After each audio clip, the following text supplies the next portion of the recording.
من الشيطان اللعين الرجيم بسم الله الرحمن الرحيم الحمد لله المعروف من غير رؤية والخالق من غير ربية الذي لم يزل قائما دائما إذ لا سماء ذات أبراج ولا ليل داج ولا بحر ساج ولا أرض ذات مهاد ولا خلق ذو اعتماد والصلاة والسلام والتحية والإكرام على نبي الرحمة وخازن المغفرة وقائد الخير والبركة ومنقذ العباد من الهلكة سيدنا ومولانا أبي القاسم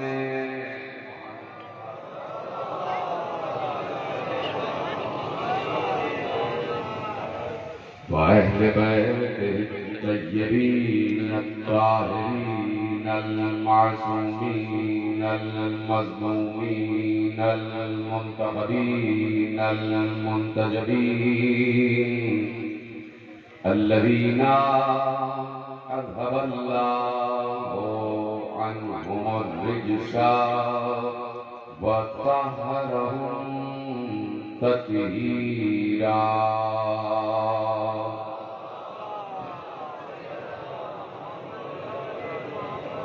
أما بعد فقد قال الله سبحانه وتعالى في محكم كتابه المجيد وفرقانه الحميد وقوله الحق بسم الله الرحمن الرحيم يعرفون نعمة الله ثم ينكرونها وأكثرهم الكافرون صلوات محمد وعلى 1445 ہجری اشرے ماہ محرم کی مرکزی امام بارگاہ دھوبی گھاٹ فیصل آباد میں آپ حضرات آج دوسری تقریر سماعت فرما رہے ہیں۔ وسائل معرفت کے عنوان سے یہ سلسلہ آج دوسرے مرحلے میں داخل ہو رہا ہے اور ہم یہ بات کہنے میں حق بجانب ہیں کہ ہم نے 1400 برس سے دنیا کو یہ پیغام دیا ہوا ہے کہ اس سے بڑا کوئی حقیقی پیغام نہیں ہے کہ اگر ہم آج دنیا میں کہیں پر بھی اللہ اللہ سن رہے ہیں تو وہ صرف حسین حسین کی وجہ سے ہے۔ بے شک بے شک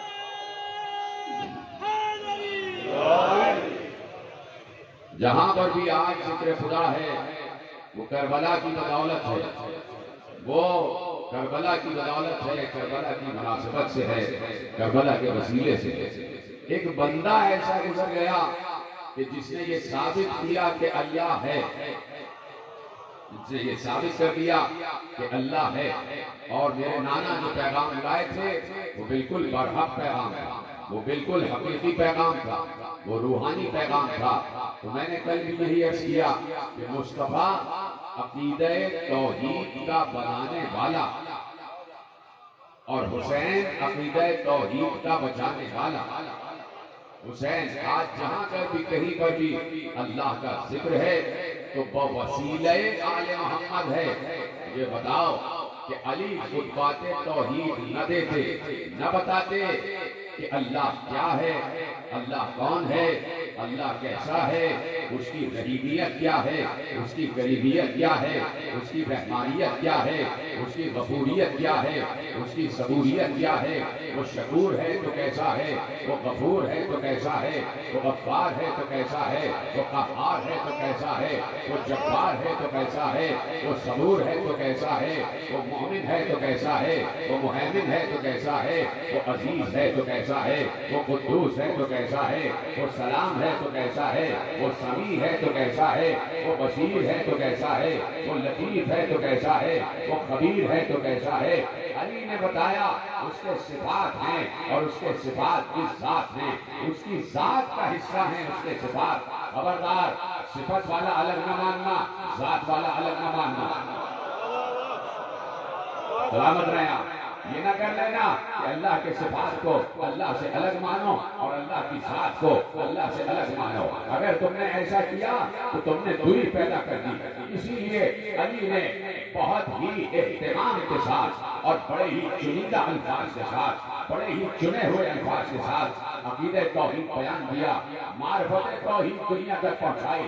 علی نے کہہ دیا من وصف اللہ عز وجل فقد جزاہ ومن جزاہ فقد سناہ ومن سناہ فقد جہلہ ومن جہلہ فقد اشار الیہ ومن اشار الیہ فقد حدہ ومن حدہ فقد عدہ. علی کا خطبہ علی پر ضروری پر بیٹھ کر کہہ رہے ہیں کہ من وصف اللہ فقد سناہ، جس نے اللہ کے وصف مانے اور اللہ کی ذات کو الگ مانا اس نے دو اللہ مانے. ادھر ہیں آپ نے جیسے میرے ساتھ دیا ہے، میں چاہتا ہوں آج خطبہ توحید سے گفتگو کا آغاز کیا جائے کہ علی نے کہا من وصف اللہ، جس نے اللہ کی صفات بیان کیے اور اس نے صفت کو الگ مانا اور ذات کو الگ مانا. اس نے دو خدا تسلیم کیے، ایک ذات والا ایک صفت والا، ایک ذات والا ایک صفت والا. تو اس نے دوئی پیدا کر دی. جس نے دوئی پیدا کی فقد جزاہ، اس نے اس کے جز پیدا کر دی.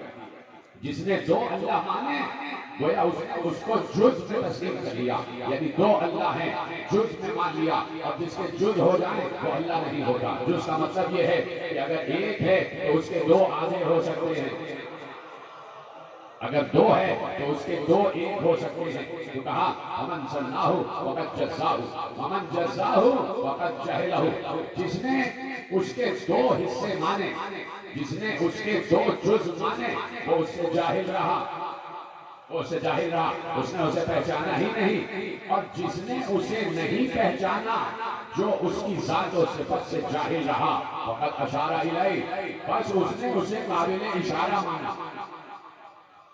پریشانی تو نہیں ہو رہی؟ میں بڑے رسک لے کر ایسے موضوعات یہاں چھیڑتا ہوں. فیصل آباد کے مجمع میں بڑا رسک لے کر موضوعات چھیڑتا ہوں اور آپ کی سماعتوں پر مجھے یقین ہے کہ میرا ایک جملہ محفوظ کیا جا رہا ہے اور سمجھا جا رہا ہے. ومن جزاہ فقد جہلہ ومن جہلہ فقد اشار الیہ، جو اس سے جاہل رہا اس نے اسے اشارے کے قابل سمجھا. یعنی جو اس کو نہیں پہچانتا وہ یہ کہتا ہے کہ وہ اس وقت زمین پر موجود ہے، آسمان پر نہیں ہے. اشارہ کیا کہ وہ رہا اللہ. تو یہ نہیں کہا جا سکتا کہ وہ رہا اللہ. علی سے کسی نے پوچھا تھا کہ یا علی یہ بتائیے آپ کا اللہ کہاں رہتا ہے، آپ کا اللہ کہاں رہتا ہے. علی سے پوچھا گیا کہ یا ابو الحسن یہ بتائیے کہ آپ کا اللہ کہاں رہتا ہے. تو پہلے تو سوال کرنے والے کے انداز کو سمجھو، پہلے تو سوال کرنے والے کے انداز کو سمجھو. اس نے کہا آپ کا اللہ کہاں رہتا ہے، یعنی دنیا یہ مانتی ہے کہ اللہ ہے تو انہی کا ہے، اللہ ہے تو انہی کا ہے. آپ کا اللہ کہاں رہتا ہے، یہ تو تھا یہودی، اس لیے کہ یہودی بنتا تھا سوال یہ کرنا آپ کا اللہ، ہم تو اللہ کو مانتے ہی نہیں، لیکن میں مسلمانوں کی بات کروں تو ایک خلیفۃ المسلمین یعنی بنو امیہ کا بنو عباس کا ایک خلیفہ گزرا، بنو عباس کا ایک خلیفہ گزرا، بیٹھا ہوا ہے مسند پر، اور میں جب نام لوں گا تو آپ سمجھ جائیں گے کہ کسی خلافت کا تذکرہ ہو رہا ہے۔ امام علی بن موسیٰ رضی المرتضیٰ علیہ السلام، بلند آواز سے ذات رضا پر صلوات بھیجیے، بلند آواز سے۔ مولا تشریف فرما ہے، دربار ہے اور ولی عہدی کا دور ہے، اور ایسے میں خلیفہ بیٹھا ہوا ہے، حاکم بیٹھا ہوا ہے اور دربار بھرا ہوا ہے، دربار بھرا ہوا ہے، کوئی حاکم کی مرضی کے بغیر سے اٹھ نہیں سکتا، اس کی کابینہ میں کوئی حاکم کی مرضی کے بغیر سے اٹھ نہیں سکتا، کوئی اس کی مرضی کے بغیر سوال نہیں کر سکتا، خاموشی چھائی ہوئی ہے، اس لیے کہ بادشاہ بیٹھا ہوا ہے۔ انسان ڈرا ہوا ہے خلیفہ سے کہ اگر ادھر ادھر کی کوئی گستاخانہ بات کر دی تو ہمارا سر قلم کر دیا جائے گا، تو انسان ڈرا، لیکن مکھی نہیں ڈری، لیکن مکھی نہیں ڈری، وہ مکھی پرواز کرتی ہوئی آئی اور خلیفہ کو تنگ کرنا شروع کیا، خلیفہ کو تنگ کرنا شروع کیا، وہ ادھر سے ہٹاتا ہے تو وہ ادھر آ جاتی ہے، وہ اس رخسار سے ہٹاتا ہے تو ادھر آ جاتی ہے، مکھی بار بار اسے تنگ کر رہی ہے، تو اب اس نے جھنجھلا کے پلٹ کے علی بن موسیٰ رضی المرتضیٰ کی طرف مخاطب ہو کر کہا، یہ آپ کے اللہ نے مکھی بنائی کیوں ہے؟ فرمایا آپ نے، یعنی جہاں پر بھی کوئی تصور ہے تو وہ یہی ہے کہ اللہ ہے تو انہی کا ہے، اور اللہ کو سمجھتے ہیں تو یہی سمجھتے ہیں، اور اللہ کو سمجھا سکتے ہیں دنیا کو تو یہی سمجھا سکتے ہیں کہ اللہ ہے کیا۔ کہا آپ کے اللہ نے یہ مکھی بنائی کیوں ہے؟ تو بھائی بتا وہی سکتا ہے، بتا وہی سکتا ہے، بتا وہی سکتا ہے کہ یا تو جس نے خود بنائی ہو یا بنتے ہوئے دیکھا ہو، وہی بتا سکتا ہے نا، یا تو جس نے خود بنایا ہے یا بنتے ہوئے دیکھا ہے یا بنانے والے کے مقصد کو جانتا ہے، یا بنانے والے کے مقصد کو جانتا ہے۔ تو اب جیسے ہی کہا کہ آپ کے اللہ نے یہ مکھی کیوں بنائی ہے تو فی الفور میرے مولا نے جواب دیا کہ تم جیسے بادشاہوں کے غرور کو توڑنے کے لیے، کیا بات، کیا بات، تم جیسے بادشاہوں کے غرور کو توڑنے کے لیے، جو فرمائی آپ نے۔ تو اب یعنی جہاں پر بھی بات آ رہی ہے وہ یہی ہے کہ آپ کا اللہ، تو پوچھنے والے نے پوچھا علی بن سلوری پر ہیں اور خطبہ توحید ارشاد فرما رہے ہیں، اور پوچھنے والا پوچھ رہا ہے کہ آپ کا اللہ کہاں رہتا ہے، کہاں رہتا ہے، کہاں رہتا ہے، وہ کہاں ہے؟ تو اب علی نے وہ مارکت العالی جواب دیا ہے، جو توحید کی جتنے بھی معنی اور مفہوم ہیں، جتنے بھی معنی و مفہوم کی عبارتیں ہیں، ان میں بڑے سنہرے الفاظ میں لکھا جائے۔ ایک بار علی نے فوراً اسے جواب دیا کہ تم نے پوچھا کہ میرا اللہ کہاں رہتا ہے، تو سن، وہ کہاں نہیں ہے جو میں یہ بتاؤں کہ وہ کہاں ہے، وہ کہاں نہیں ہے کہ میں یہ بتاؤں کہ وہ کہاں ہے، یعنی اس کی طرف اشارہ نہیں کیا جا سکتا کہ آج یہاں ہے، کیونکہ اگر یہاں ہے تو اس کا مطلب ہے کہیں اور نہیں ہے، اس کا مطلب ہے کہیں اور نہیں ہے۔ پھر پوچھنے والے سے پوچھا کہ یہ جو عرش ہے، امیر المومنین سے پوچھا گیا، اور ایک مسلمان نے پوچھا کہ مولا یہ بتائیے کیا اللہ عرش پر رہتا ہے، کیا اللہ عرش پر ہے؟ تو اگر اللہ عرش پر ہے اور اللہ عرش پر رہتا ہے یا اللہ عرش پر نہیں رہتا، تو پھر یہ عرش کا استعارہ اس کے لیے کیوں استعمال کیا جاتا ہے؟ مولا نے کہا وہ عرش پر رہتا نہیں ہے، وہ ہر جگہ موجود ہے، ہر جگہ موجود ہے، وہ کسی سے چھپا ہوا نہیں ہے، وہ کسی سے چھپا ہوا نہیں ہے۔ مثلا میں نے بھیجو کی بات آپ خاموش ہو گئے، علی بازار کوفہ سے گزر رہے اور عمر بھی ساتھ ساتھ، عمر اس روایت کے راوی بازار کوفہ سے گزر رہے، ایسے میں دو شخص آپس میں مباحثہ کر رہے، بحث کر رہے، ایک شخص کی پیٹھ امیر المومنین کی طرف علی جا رہے اور دو شخص آپس میں مباحثہ کر رہے۔ ہمارے یہاں کی ایک عظیم کتاب ہے الغارات، اس الغارات سے یہ روایت آپ کے حوالے کر رہا ہے، اور اس میں لکھا ہے فَهُوَ بِالرَّجُلِ مولی ہے ظاہرہ، وہاں ایک مرد تھا جس کی پشت علی کی طرف، یعنی وہ اس طرح تھا اور علی جا رہے تھے، وہ آپس میں گفتگو کر رہے تھے، آپس میں بحث مباحثہ کر رہے تھے، تو اس شخص نے کہا والذی احتجب بالسبع حجاب، اس کی قسم کہ جو 7 حجابوں میں چھپا ہوا، آپس میں بات کر رہے تھے تو اس نے اپنا موقف منوانے کے لیے قسم کھائی کہ اس کی قسم جو 7 پردوں میں چھپا ہوا۔ ایک بار علی مڑے، علی نے اس کی پیٹھ پر ہاتھ مارا، وہ مڑا، اس نے علی کو دیکھا، چونک گیا، سلام کیا، مخاطب ہوا، علی نے کہا بھلا وہ کون ہے جو 7 پردوں میں چھپا ہوا؟ سلامت میں آپ میرے ساتھ۔ جیسے علی کی طرف مڑا تو علی نے اس سے پوچھا وَمَنِ الَّذِي احتجب بالسبع حجاب، کون ہے وہ کہ جو 7 پردوں میں چھپا ہوا؟ اس نے کہا رب العالمین یا امیر المومنین، میری مراد اللہ سے، میری مراد رب العالمین سے۔ اب علی نے جواب دیا سکینت کا حکم ہے، تیری ماں تیرے غم میں بیٹھے، وہ کب کسی سے چھپا ہے، وہ کب کسی سے چھپا ہے، پردوں میں جائے گا، جہاں تم ہوتے ہو وہاں وہ موجود ہوتا ہے، جہاں تم ہوتے ہو وہاں وہ موجود ہوتا ہے۔ ان اللہ لیس بینہ و بین خلقہ حجاب، اللہ نے کہا، امیر المومنین نے کہا اللہ اور مخلوق کے درمیان کوئی حجاب نہیں ہے۔ علی نے تو کہہ دیا نا کہ اللہ اور مخلوق کے درمیان کوئی حجاب نہیں ہے، کہہ دیا نا علی نے کہ اللہ اور مخلوق کے درمیان کوئی حجاب نہیں ہے، لیکن میں کیسے عرض کروں کہ اسی علی کا بڑا بھائی جسے اللہ نے رسول بنایا، سلامت رہے، اسی علی کا بڑا بھائی جسے اللہ نے مصطفیٰ بنایا، وہ مصطفیٰ اصحاب کے مجمع میں بیٹھے ہوئے تھے اور ذکر علی کر رہے تھے، ذکر علی کر رہے تھے۔ سنیں گے جملہ آپ کے حوالے کر رہا ہوں، اور مناقب مرتضوی سے اہل سنت عالم کی کتاب ہے، وہاں سے یہ جملہ آپ کے حوالے کر رہا ہوں۔ ایک بار پیغمبر علی کے متعلق گفتگو کر رہے تھے، سنیے گا جملہ، علی نے تو کہا کہ ان اللہ لیس بینہ و بین خلقہ حجاب، اللہ اور مخلوق کے درمیان کوئی حجاب نہیں ہے، اللہ اور مخلوق کے درمیان کوئی حجاب نہیں ہے، لیکن رسول یہ کہہ چکے تھے کہ جانتے ہو علی کو، علی اللہ اور مخلوق کے درمیان حجاب کا نام ہے،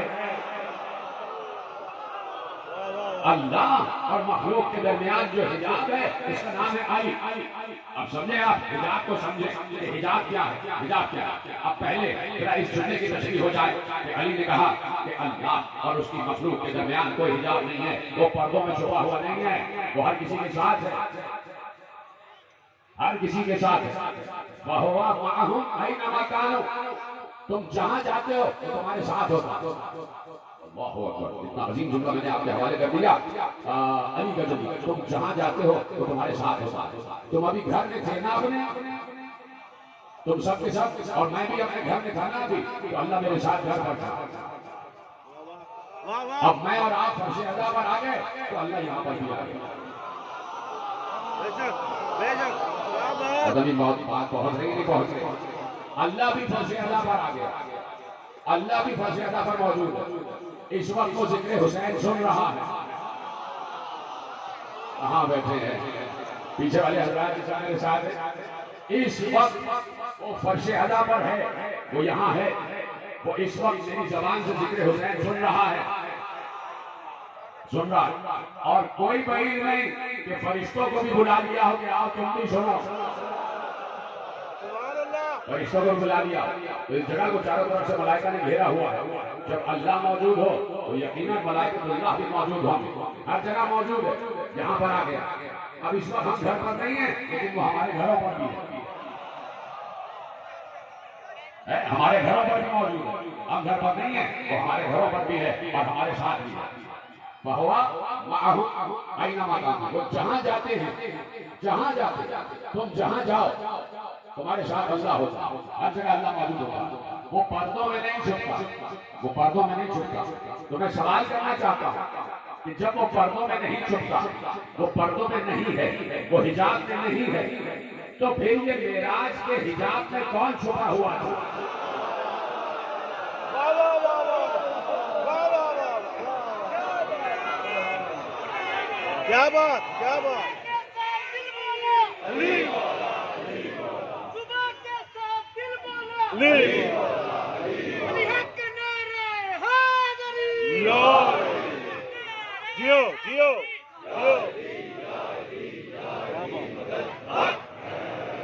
جو فرمایا آپ نے کہ وہ تو ہر جگہ ہے اور ہر کسی کے ساتھ موجود ہے، ہر جگہ ہے ہر کسی کے ساتھ موجود ہے۔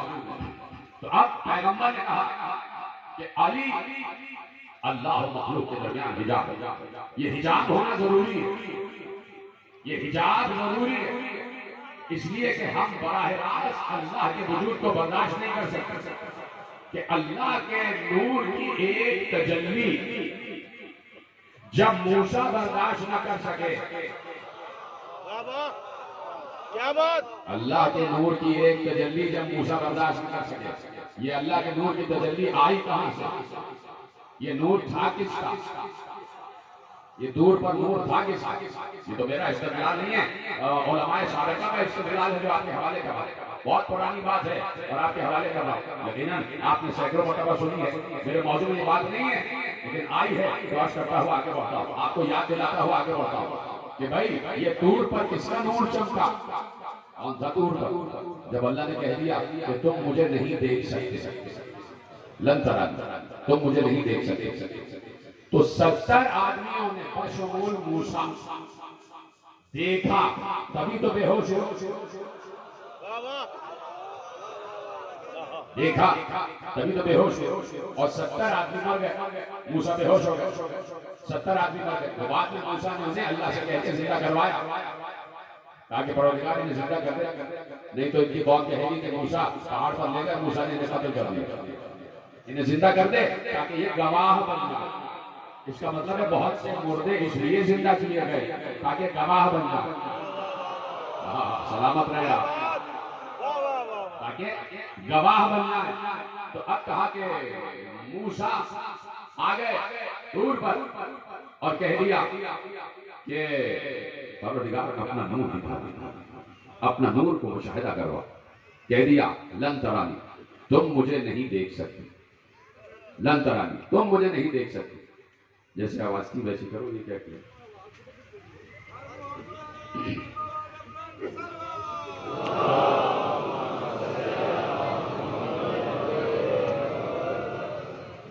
یہیں سے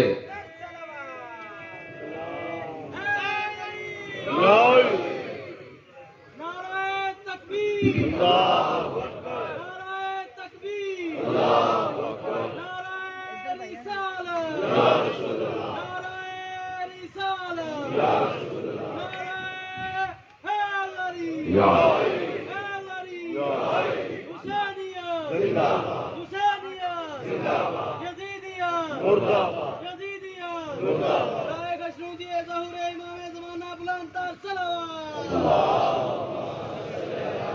جب تک ہمارے مہدی بھائی آپ سے کچھ گزارشات کرنا چاہتے ہیں تو 5 منٹ کے لیے ان کی گزارش سن لیجیے جب تک یہ مائک سسٹم بھی سیٹ ہو جائے گا۔ بر محمد و اہل بیت محمد صلوات۔ توجہ فرمائی آپ نے، میری طرف متوجہ ہیں سب، بات آگے بڑھائی جائے۔ میں نے اس لیے روکا کہ بعد میں روکنے سے گفتگو جو ہے وہ بیچ میں منقطع ہو جاتی اور لطف جو ایک حظ طبیعت ہے وہ نہ رہتا، اس لیے میں نے بات روکی اور وہیں سے بات کا آغاز ہو رہا ہے کہ حجاب بہت ضروری ہے، حجاب بہت ضروری ہے۔ کہہ دیا تھا لن ترانی، تم مجھے نہیں دیکھ سکتے، تم میرے نور کو نہیں دیکھ سکتے، اللہ نور ہے نا، تو یقیناً یہی بات ہے کہ تم میرے نور کو نہیں برداشت کر سکتے، اللہ کے نور کو نہیں دیکھ سکتے، اللہ کے نور کو نہیں دیکھ سکتے۔ تو جب اللہ نے کہہ دیا کہ تم میرے نور کو نہیں دیکھ سکتے تو نہیں دیکھ سکتے، بے شک ہو گئی بات ختم، میرے ساتھ ہیں سارے کے سارے۔ جب کہہ دیا اللہ کے نور کو نہیں دیکھ سکتے تو نہیں دیکھ سکتے، ٹھیک ہے۔ اب وہاں پر بات آئی کہ نور اللہ کا نہیں تھا، کسی کا نور تھا، اس نور کی جھوٹ کوہ طور پر پڑی تو کوہ طور خاکستر ہو گیا، کوہ طور کوئلہ ہو گیا۔ کسی نے کہا کہ وہ علی کا نور تھا، واہ واہ